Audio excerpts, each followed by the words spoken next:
This is Harsh Rules, I'm Ben Harsh, and today we're going to continue to learn to play Great War Commander.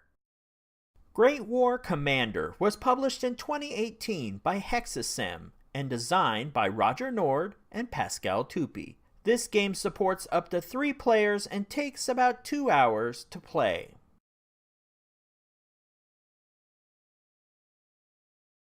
Next, let's talk about artillery. Great War Commander, true to history, places a great amount of emphasis on artillery. Artillery pieces themselves are never on the map. Instead, artillery is always called in by using a working telephone. Key emphasis on the word working. As you can see, the telephone marker has 2 sides. One is working and one is broken. The hex number on the left side of the working telephone denotes the firepower of the artillery piece being called in. If a player issues an artillery denied order, then it breaks their opponent's telephone. A player can issue an artillery request for 2 effects. First, the order can be issued to repair a broken telephone, or it can be issued to fire for effect. Fire for effect is a formal artillery request, and that's where things get interesting. An artillery request requires 2 things, a working telephone and a spotter. A spotter can be an officer or a forward artillery observer, abbreviated to FAO. The forward artillery observer is represented by the target symbol at the center of each map edge. Each side only has access to the FAO on their map edge. Each side's map edge is dictated by the compass diagram on the scenario sheet.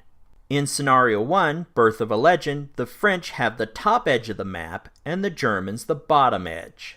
Therefore, each side only has access to that one FAO. The FAO target symbols on the left and right edges are only in effect for scenarios that identify a nation's side as controlling those edges. One additional note regarding FAOs is that they draw line of sight for artillery spotting as if they were on top of a level 2 hill. In this way, they have an advantage of being able to see past some terrain. Leader formations spotting for artillery do so based on their current position influenced by their terrain on the map. Once you have a working telephone, you place it in the artillery box in the upper left-hand corner of the map. The artillery box has 3 spaces to place the radio: local barrage, standing creeping barrage, and gas attack. These attack types may utilize a different spotting marker, have a different impact pattern, and overall game effects. However, availability to these artillery types are set by dates they were introduced into the war. Therefore, they may not be available to the players if the scenario takes place early in the war. Local barrages were available throughout the war. Standing and creeping barrages are available at the beginning of 1915. And gas attacks became available mid-1915. Germans gained access in June of that year, the Allies in July. Next, let's look at an example with the most basic type of artillery attack: the local barrage. Once line of sight is established, the first step of calling in an artillery strike is to conduct a targeting roll. First, the player counts the range in hexes from the spotter to the spotting marker. Then they add any line of sight impact from hindering terrain. For example, a hex with woods between the spotter and the spotting marker would add 3. If there are multiple hindering terrain hexes, then only use the terrain with the highest hindrance impact. So if there were 2 hexes with woods, you would only count woods once. If there was an orchard and woods, you'd only count the woods. The range and the hindrance are then added together. The combined number is the amount the player must beat with a dice roll. Next, the player draws a card from their fate deck for that dice roll. For a targeting roll, the dice results are multiplied together. If the die result beats the total range plus any hindrance modifier, then the artillery strike is considered on target. If the result falls below this, the attacker is off target. Let's walk through what happens for each instance. With artillery, even when on target, there is some possibility of drift. Calculations from both the spotter and the artillery unit are rarely exact. To calculate drift for an on-target artillery strike, the player draws a fate card from their deck and references the die results. First, let's look at an on-target example. The white die indicates the direction the shot drifts 1 hex. The black die indicates another direction the shot drifts by 1 hex. As you can see, the shot could drift one direction by 1 hex and then drift back the opposite direction by 1 hex and perfectly be on target. Even with slight drift from an on-target artillery strike, a local barrage or gas attack blossoms out over 7 hexes. Keeping this in mind, an artillery strike is still likely to catch its target in the blast. Now, let's look at an off-target artillery strike. Off-target requires a card draw for a dice result, but the dice are interpreted differently. The white die indicates the direction of the error. The black die tells the player the number of hexes in that direction the shot is strayed. As you can easily imagine, when off-target, a player could accidentally call in an artillery strike on his own formations. Now let's discuss registered artillery barrages. Using a telephone, a leader or FAO will call in the coordinates of the enemy units. The coordinates are recorded with the spotting hex marker. With standing or creeping barrages, the artillery operators lock in those coordinates for subsequent attacks. Standing or creeping barrages follow a path of hexes spreading out laterally from the spotting hex. 3 on one side and 3 on the other. Once registered, this creates a standing effect, where subsequent artillery impacts land in the same area. This can cause the same row of hexes to erupt in explosions with subsequent blasts, or the player can move the spotting round to an adjacent hex and creep the entire row of blasts in that direction. The advantage of both of these types of attacks is that once the coordinates are locked in, the targeting roll phase can be skipped. Now that we've completed the artillery strike, let's talk about the artillery impact effects. First, let's talk about a blossom impact pattern that results from a gas attack or a local barrage. For gas attacks, place a gas marker in each of the 7 impacted hexes. Any formations within the gas blossom that are not suppressed, add a suppression marker. If a formation already has a suppression marker, then the unit becomes broken. The suppression marker also remains in place on each formation. And that concludes the gas attack. Remove the spotting round, but leave the gas markers in place. Now let's talk briefly about the lingering effects of a gas attack. Any formations that remain in or enter a hex with a gas marker become immediately suppressed. If a unit is already suppressed, they become broken. Gas markers on the map also have other impacts on gameplay. A gas marker adds 1 to the movement point cost to enter a hex. They also add a point of hindrance to shots that pass into or through the hex. When a route roll is made against a formation occupying a hex with a gas marker, that formation will not receive any positive modifiers from the terrain's cover or fortifications. However, any negative modifiers or wire still applies. As for getting rid of gas markers, when the scenario's time marker advances, the triggering player will remove 2 gas markers of their choice from the map. Therefore, to completely remove all gas markers from a gas attack will take several turns. Next, let's discuss barrage impact damage. The process for determining barrage impact is the same whether the pattern is a blossom or a row. With a barrage attack, damage may be inflicted on the terrain as well as the units that occupy them. Let's take a look and see how this works. First, the attacking player will conduct an impact roll on the terrain. You only conduct one impact roll for all the terrain that could be affected. Terrain is considered to have a vulnerability of 18, which is essentially its defense. As a quick note, fortifications like a pillbox or a blockhouse have a vulnerability of 20. These are exceptions, as most terrain's vulnerability is only 18. To calculate the attack's impact total, first the player takes the artillery firepower from the telephone marker. Next, the player draws a card off the top of their fate deck and adds the dice result together. If the impact total falls below the terrain's vulnerability, which is 18, then there is no impact. If the impact total meets or exceeds the terrain's vulnerability, in this case 18, then the terrain is impacted.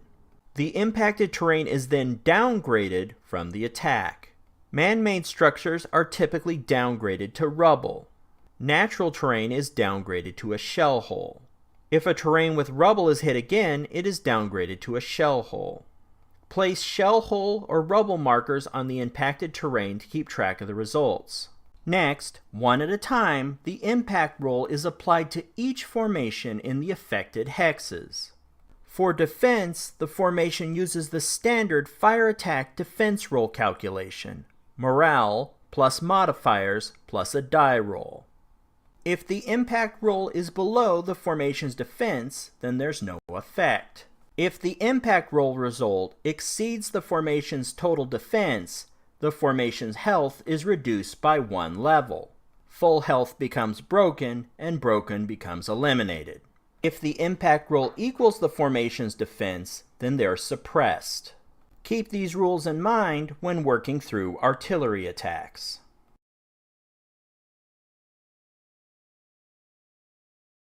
Great War Commander is unique amongst Commander-style games in that it has tanks. It's important to note that tanks in World War I were new to the battlefield and more experimental craft than fully realized weapons. They suffered frequent mechanical breakdowns and often became bogged down in difficult terrain. World War I tanks moved slower than soldiers, and they often operated solo as it was difficult to coordinate their efforts due to lack of a radio. All of these aspects of early tanks are captured in Great War Commander's rules. Also, an important historical note regarding tanks. The British and French were the only nations with a significant number of tanks in the war. Germany only produced 20 of their own A7V tanks that looked like armored train cabooses on treads. Although they did steal British tanks and redeploy them under Germany's flag. As a result, the only tanks that appear in Great War Commander are the French variety. When the British expansion for this game is released, I imagine we'll see more tanks, but for now, they're solely a battlefield asset for the French. Let's walk through the stats on the tank marker, and I'll discuss any key differences from a formation. On the left side of the marker is the tank's make and model. In the upper right-hand corner is the tank's morale. Morale functions differently for tanks than regular formations. Tanks are immune to being routed, and the only thing that can damage a tank are weapons, artillery, and other tanks. Tanks also cannot make use of cover, making morale their primary defense strength. On the right-hand side of some tank markers, you'll notice the command icon. Tanks have a rudimentary command ability called Tank Command. A tank with a Tank Command icon is considered a tank leader. Tank leaders can use their command ability to activate other tanks within their hex radius. However, they cannot use their ability to command formations. The tank command ability can only be used with advance and move orders. However, this ability is only available until the first tank is lost in combat. After that, each tank must be activated individually. Along the bottom of the tank marker, you'll notice the typical firm stats. However, there are 2 numbers in each section. For firepower and range, tanks operate as a hybrid with machine guns and ordnance. Like ordnance markers, the stats for the tank's cannons have a white background. The numbers without a background are for the tank's machine guns. The benefit of tanks is that when conducting a fire order, they can attack with their cannons and their machine guns. These weapons can focus on a target in a single hex or individually target two different hexes. Another advantage of tanks is that they gain a +2 to their firepower when attacking a target in an adjacent hex. There is an asterisk next to each firepower stat as a reminder of this. An important note to remember is that although tanks have superior firepower, they cannot join fire groups. Now let's look at the movement stat. As I previously stated, early tanks were not very fast and could often be immobilized by difficult terrain. When a tank enters difficult terrain, the player must roll against the tank's BOG number to see if it is immobilized. The BOG number is the exponent above the tank's larger move number. The player must beat this BOG number to enter difficult terrain. If they fail the roll, the tank is immobilized. When a tank becomes immobilized, it is flipped over to its broken side. You'll notice that while in a broken state, the tank has no movement number. This represents the common issue of early tanks with mechanical breakdowns and engine failure. Next, let's take a closer look at the terrain tanks are vulnerable to and learn more about the BOG mechanic. While many tanks were sold to the military as indestructible war machines that could drive over trenches, across barbed wire, and through fortifications, the truth was they were slow and often risked getting bogged down or breaking down altogether from difficult terrain. In Great War Commander, when a tank enters difficult terrain, they must make a BOG roll. A BOG roll is made when a tank enters the following terrain types: gullies, trenches, foxholes, and any kind of elevation or hill. Shell holes also can bog down or break tanks. However, tanks only need to make a BOG roll for the first shell hole they enter as part of their movement. There are also some terrain types that tanks are prohibited from entering. These include woods, streams, and buildings. A tank cannot enter any hex with woods unless they're on a road that's running through it. Tanks cannot enter a stream hex unless they have a bridge to cross over. And tanks cannot enter a hex with a building if the building touches the center dot of the hex. Essentially, the building is taking up most of the hex. When a tank enters difficult terrain, the tank's BOG number is the number to beat with a dice roll. Like any other dice roll, the player draws a card off their fate deck and compares the dice result to the BOG number. If the dice result is less than or equal to the BOG number, then the tank is bogged down. Flip the tank marker to its broken side. If the dice result beats the BOG number, proceed with movement. The tank has successfully entered the hex with difficult terrain.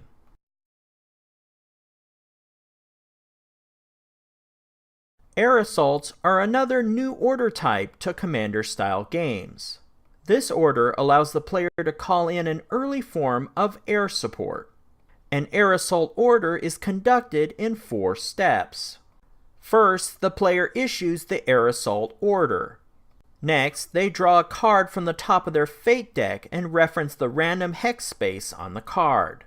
This is the space where the airplane marker appears. After that, the player must decide whether the plane will conduct a strafing or bombing run.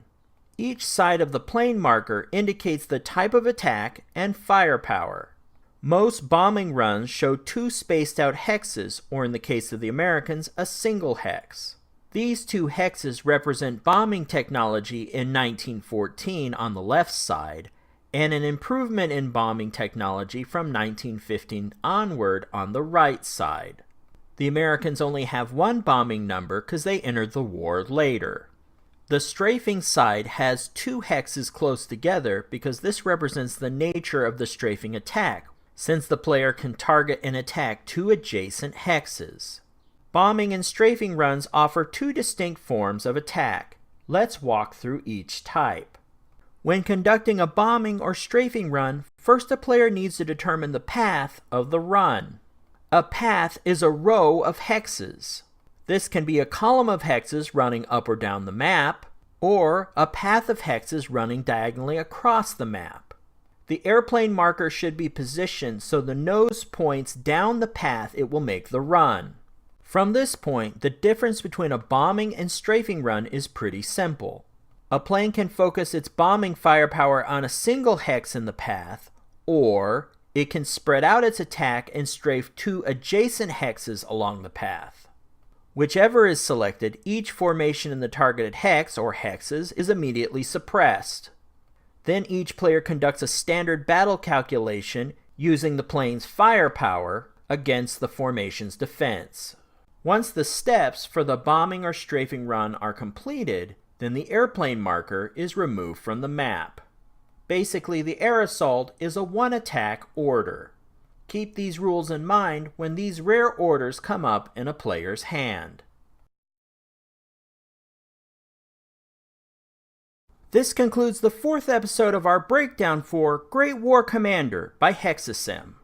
With everything we've covered in this series, you and your friends should now be ready to play through the opening scenarios for this game. If you found this report helpful, please give me a like and share with your friends. To be the first notified when the next episode of Harsh Rules becomes available, please hit the bell icon for notifications. And as always, this has been Harsh for Harsh Rules. Thank you so much for watching, and I'll see you on the next video.